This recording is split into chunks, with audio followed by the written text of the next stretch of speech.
Welcome to this special edition of Run With It. During the course of the year, Run With It will be presenting a series of interviews with local and international celebrities, sports figures, authors, and artists will share their nutrition, fitness, and philosophical lifestyles with us and tell us how it all fits into their busy schedule. In our first of the series, we caught up with the very energetic and charismatic musician and soon-to-be author Biff Naked. We also have a report on this year's Vancouver Run for the Cure.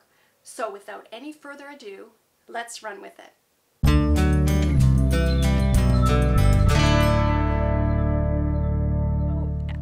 How did you get your name, your nickname Biff?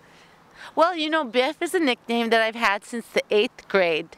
And it was a nickname for Beth because Mark Bergen's cousin mispronounced my name and called me Beth because he was from the UK and he had an accent that was really funny to us, and then it just stuck. And Biff Naked was my punk rock name that I got when I was in a punk rock band, screaming and jumping into the crowd when I was about 17.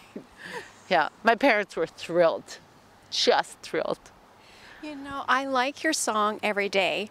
Aww. And living life to the fullest. Do you live life to the fullest? I think I do. Even when I don't want to, I do. And I think that I always did. And my mom and I debate all the time whether or not, because I always say, Mom, I get it from you. You know, you are the most fun-loving and funny and gracious, graceful human being I've ever met. I want to be just like you. I model my whole life after my mother, and she just looks at me and goes, "You're crazy." I model my life after my middle daughter, which is me. I'm the middle kid, and it's just funny. It's just always been that way, but it's been that way in my whole family. And what do your parents think of you? Oh, they're very funny. They were missionaries, so they were good Methodist kids. They were a very strict home, no drinking or smoking, but because of our connection with India, we grew up on a pretty normal diet, but a lot of Indian food, Hindustani food. So just like a lot of meat, and I loved hot dogs when I was a little kid, and Kraft dinner on the hot dog, and mustard, 6 or 7 of them in one sitting. Oh yeah, how I went from that to being a complete raw food vegan in my 30s. My mother still laughs. She said it's like you might as well have become a drug addict. It was so out there for the family. She was like, it's just the craziest thing we ever heard. But I did it for so long that it just became really natural for me. And it was an accident. I just ate what didn't give me a stomach ache, because I traveled so much. I think I was probably always lactose intolerant and gluten intolerant, like most people actually are. And because I was on stage and very concerned about my appearance and my endurance more than anything, because the show was a very active show. So I had to be in pretty good shape cardiovascularly. Didn't really try, but doing a 90-minute show, like a jumping bean and singing while you're doing it every night, really just kind of was a workout. And being a vegan was just something that ethically really fit with my philosophy and everything that I like about life. And getting breast cancer changed the game for me. I didn't want raw food anymore. I didn't want vegetables that weren't cooked anymore. All I wanted was yams. Yes, I did. And I think that's because I probably needed the beta-carotene and vitamin C and vitamin A from it. And also dill. I craved dill, probably because my bones needed the calcium. So, I mean, listening to the body is how I always eat now. And right now I'm obsessed with eggplant. And that's been good. And the same with my workouts. I listen to whatever feels good, and that works out really well. So you listen to your body, and every day is a different workout, correct? And Very much so, very much so. I like having a routine, and I think most people need and enjoy having a routine, especially if it's uplifting for them, either physiologically or mentally, which exercise, as you know, does. But I just kind of see how I feel. Like I did too many squats, for example, the other day. Not wise, because you know you've done too many squats when you can't happily sit on a toilet. Anyway, because your hamstrings hurt. But so I know that I won't do squats on my next workout or lunges. But you know, I'll do something more. I'll try and concentrate on my upper body a little more. I'll try and do that. We're here at the aquatic center because I hate swimming. So this year I'm going to take swimming lessons, and I'm going to love swimming. Great. Yeah, that's how I wound up doing so much yoga after breast cancer specifically, because I didn't want to go to class. I was very self-conscious. I was bald. I had gained 30 pounds in chemotherapy, and most women do. They do gain a lot of weight. It's just a different phase of our lives, whether or not we're athletes or anything, you know.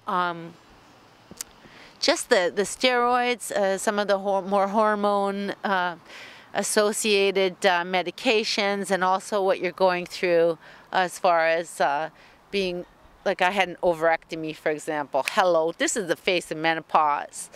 Now, you know, I feel like I should do a TV commercial for menopause. People think it's so crazy and scary. It's not. It's like a tropical vacation. Why complain?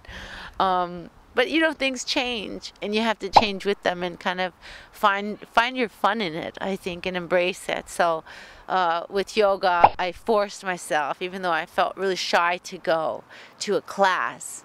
I forced myself, no matter what, I would still go. And I love it, and I'm so glad that I faced that anxiety and did it anyway. And that's what I'm going to do with swimming. I'm going to face my anxiety, and I'm going to do it anyway.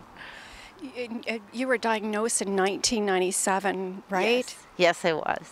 And you know, and you're looking at you're so energized. You're at a good point in your life. I mean, you're so driven, and what makes you so, you know, driven? Like zucchini. Because I love zucchini so much. I know that at 5 o'clock I'm going to eat those zucchinis that I put in the broiler.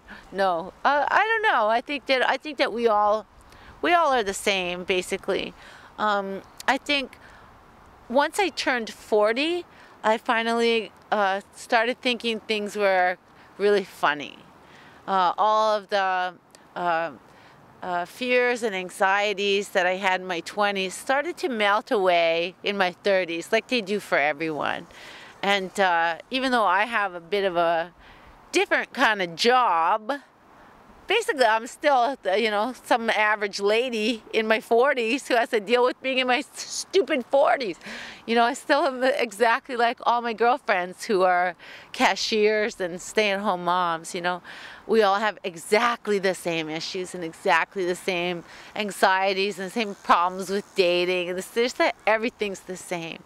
And I just think that life's just funny. I think everything's pretty funny. And real life is like many of the situations that people experience every day. Just like us seeing, you know, these ladies in a predicament, you know, down the street, or like we did today, or I don't know. Life's hard for people, you know, and I think just the fact that we get to sit here in the sunshine and not really, for these few minutes that we don't have a care in the world, you know, and I think that's remarkable in this lifetime on this planet, that we can have those little moments in a day. You know, it's just not, it's not available to so many people. I think how can we squander that? You know, that luck, that good luck that we have. It's just lucky every minute, you know. Anytime that we can afford a banana and a locksmith, like the ladies that we just met, things are good, you know. Exactly. Yeah. Exactly. And like when you're working out, what do you think about? Well, you know, it's funny. It really depends. If I am particularly stressed, if I'm very, very stressed, I'm going to hit a rowing machine. and I'm gonna, like, I call it whining, but really what I'm doing is bitching and moaning in my head. Everyone has a running dialogue in their head. Why that? I'm gonna, all those things, and I hit the roar, and I'm like, I get out all my frustrations, like so mad or something. I'm so mad and something's going on, I'm mad. And then I feel better. Probably when, probably about 11 minutes in, I forget. And I start listening to the Madonna. Okay. Or whatever I'm listening like Madonna? to. I love Madonna, I like Kylie Minogue. Anything with like a do, do, do, do. I like a beat. I always like a beat when I work out. Yesterday when I worked out, or the other day when I pulled both my hamstrings doing squats, I was really in a place of great gratitude because it felt so good. I had missed my morning period to work out, and I was pissed off because I really wanted to work out. I was having a stressful week. So the only free time I had was to go to the gym, and I missed my window. A meeting came up, and then a girlfriend kind of manipulated me into having lunch with her, and I was like, oh, I don't have time. Okay. And then I felt so bad that I did, and then I was like, oh, I missed my workout. Well, I went, oh my God, I have time at 2 o'clock. I'm gonna run in the gym. I ran in there, and I did this workout, and I was so happy to be there, and it felt so good, and the squats were feeling so good. I kept doing reps. That's how I hurt myself.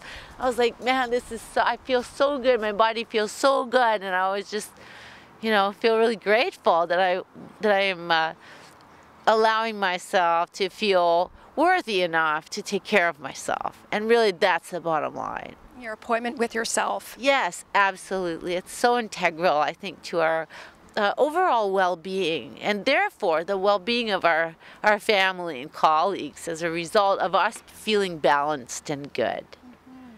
And you work out like 90 minutes when you do work out? Or usually I put 90 minutes in the meter every time. Partly because I'm a chatty Cathy in the locker room, and I will not get out of there on time. I will always get a ticket if I don't put 90 in. But really, my workout is about 75 minutes on a good day. If I have no time, it's 60. Do you listen to your own music? Do you think of your next song as well? Never. Yeah, it's too distracting for me. Or I pick it apart, or I'm listening too closely to how flat I sing or whatever it is. And it's just like, it was too aggravating for me. I listen to lots of different things. It's always upbeat. And then if I do a cool down, it's like yoga music and stuff. If I find that I'm getting tired, and starting to feel kind of worn out mid-workout, I'll change my music right away on my thing and listen to something like more aggressive, like Punjabi, Bhangra, hip-hop, gangsta hip-hop, or I'll listen to, Rihanna or something, with a really good beat. Mm-hmm. And when you work out like in the parquet, like what types of workouts do you do? The dumbbell, Well, I really like body resistance stuff. So I'm a big believer in planks. I think planks are just great for core strength. I like planks. I like walking like a duck. I like lunges. Just really simple exercises that are basically, I guess it's kind of like dynamic tension. Like they say, you can take your hands in a namaste and just press. If you just press and you hold that, while you're in a squat or whatever you're doing, what you're doing is you're flexing and putting pressure on those muscles. So your shoulders, your pecs, like everything, including your little wrist muscles, and it's a good warm up. Stuff like that I really think is the truth. I like working out in such a way that I can be prepared to work out when I travel with no equipment. So that's always, for me, the most important part of a workout. Do you find it hard, though, sometimes when you're on the road a lot or touring to find time to work out? Absolutely. And when I'm home, I tend to overcompensate and overtrain a little bit to prepare for when I have to coast, which is what I call it, because it will be no time. We'll do morning radio in a town, and then you have something else at 12. You have to be at the sound check at 2. Then you got to go to this something else at 5. Then you do something else at 7. Then it's showtime. You don't even have time to eat. I was going to ask you on that. Yeah. It gets really difficult. And again, this is kind of how I accidentally became raw food vegan, because being vegan on tour, especially in certain communities, they're not going to run out and get you a delectable vegan lasagna. You know, you're lucky if you can get a plate of celery and salsa at the venue, because you don't have time to go find a vegan restaurant. And I'm not going to eat a peanut butter sandwich because I don't eat bread. So, you know, you kind of, out of trial and error, you do what you have to do. And I felt better if I ate celery and apples and bananas. And I was always happy. I never got sick. I never got colds. I never lost energy on stage. You know, I sleep very little on tour just because that's the nature of the job. And I didn't drink alcohol anyway. I did when I was young, and then learned quickly that I would just lose my voice because I talk too much. More than anything else, I would just talk, never stop talking. I was like, oh, it's not for me. I can't do a good job. So, I mean, it's pretty easy to be a vegan on tour and to not lose energy.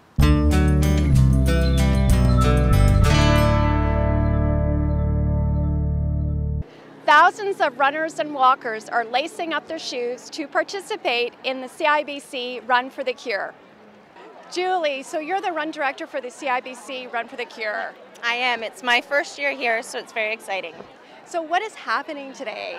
The CIBC Run for the Cure is put on by the Canadian Breast Cancer Foundation along with CIBC, and it's an event where people can come together and go for a great walk or run and just really support the cause and support each other through breast cancer research. A lot of people are running for someone in particular or for just in general for the cause. I'm here for my mom and for great family friends that I have who have been through it all, and so everyone's got a personal story. Well, I've been participating in the run for about 17 years now, and originally I started as a participant many years ago after losing my mom to breast cancer when I was 16. She was just 43 years old. So I started as a run participant, and then as a team captain we've raised tens of thousands of dollars. And then about 7 years ago my son was born, and my world sort of fell out from under me, becoming a mother without my mother.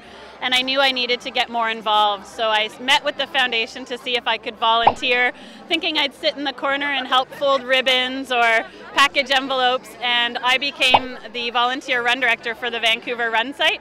So for 3 years I organized this event as a volunteer, and then about 3 years ago I was offered the position I have now, and I'm now the community relations specialist with the foundation.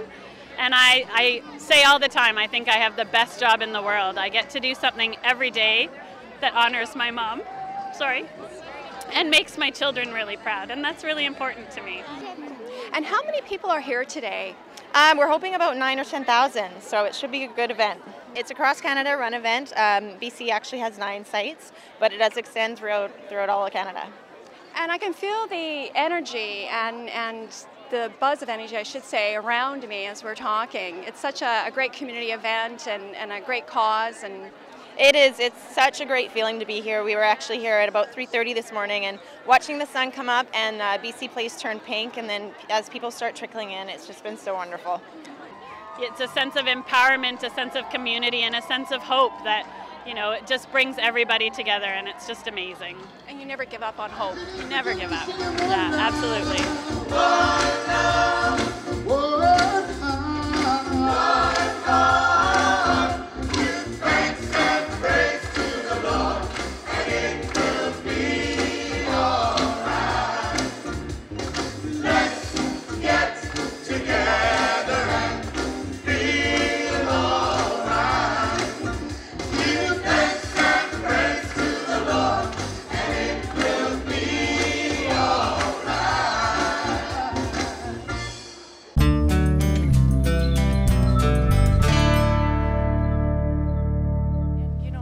I mean, is there a favorite dish that you like when you are at home? Like, Oh, you love cooking? I'm so crazy for eggplant. I don't know why that is. I'm like a dog. I will eat until all the food is gone. I cannot have one eggplant. I gotta make 4 of them. It is like beyond, you know, ridiculous. I'm into zucchinis. Zucchini is probably my favorite food. It's a staple in my diet almost every single day. I'll probably eat 5 zucchinis in any given day, always. But now right now I'm really obsessed with eggplant and zucchini, and I eat a lot of dates. I'm crazy about almonds. I eat a lot of almonds, and I go through phases of different things. But yeah, if I had to pick only one thing to eat today, it would definitely be eggplant. Oh, love it. And it helps following a healthy diet. Therefore, you can perform well, or you can think better. And that's right. Absolutely. It's just better for, and again, I think it really depends on the individual. Like with the volunteering I do, I meet a lot of women in breast cancer and in different medical situations. And whatever they feel emotionally connected to culinarily is what their body needs, and also what they need psychologically. So if I have a lady, all she wants is a pulled pork sandwich, because that's her comfort food, because she's from Tennessee or whatever her issue is, you know, I can't sit there and tell her, well, that's not very healthy for you. Or I can't sit there and tell her about, you know, ethically, it's not the most compassionate thing you could eat, or, you know, because it really is about what is supportive for her in her life and the choices that she makes, rather than everybody making for her. Offering her something like an alternative meat and trying to still keep it within what she wants is imperative. But I think that every individual likes what they like to eat, and they do perform better. She will perform better mentally and as a patient under those circumstances than she would if I force-fed her zucchinis and apples. And I would definitely thrive on zucchinis and apples, and definitely not on what she ate. So it is person-specific for sure. But I definitely sleep better, and I feel like I have more clarity. And your skin is better too. The whole. I hope so. You know, yeah, I think so. But again, if I fed my diet to either of my 2 sisters, they would feel like they were being tortured, for sure. I would, and that actually makes me laugh, so I might actually try doing that. But yeah, they would hate it. So what's next for you? Projects? Well, we did a documentary with CIBC this year. It's going to air nationally before Christmas. It aired in BC already, so we're pretty excited about that. It's called, I think it's called More Than Skin Deep. And we have a new acoustic record out. And I've been writing a book for HarperCollins for over a year. It's a memoir. It's been very difficult for me to write it, because I never find the time to sit by myself without anything else going on and sit and write. And when I first started writing my book, I couldn't type. I've only had a computer since 2006. So I'm not the best typer. But it's finally, we've got the first draft of the manuscript. The creative editor just sent it back to me with his edits. And he said, Biff, I asked you for 50,000 words, and you sent me 150,000 words. I want you to get a word counter. And so now we're doing edits, and I really feel like he is actually a saint or an angel, because he actually had to go through all of my drivel and my droning on with a fine-tooth comb, and he had to go through every excruciating run-on sentence, everything that wasn't punctuated, every spelling error. And I just think, oh my God, you are a saint, like you poor soul having to read that. But now we're into the edits, and when we get to my place, you'll see the big stack, the big manuscript I got on half of my table, because I have to go through it page by page. But it's a healing process, writing about your story and memoir. Well, would I say it is, but I'm such a square. I'm really such a square. It's I think anyway, and I think it's a very safe book. I also think it's very funny. Well, of course, I've been told by some of the editors, Biff, this is not very funny at all. This is very sad. I'm like, what are you talking about? This is very funny. They don't think it's funny, but they like it. I think that it's a very safe book. A lot of people are probably going to expect a lot of racy, touring, rock and roll stories, but that's not my lifestyle on tour. at maybe the lifestyle that exists on a tour bus that I may or may not have been around. But that's not my story to tell, is it, boys? I don't know what to say about it, but it's fun. It's been very interesting. I can't wait to read it. Very good. And Thank congratulations. you. Thank you. Yeah, it's going to be interesting. It's going to be a lot of fun next year putting it out. Thank you for watching. Keep those emails coming. Until next time, run with it.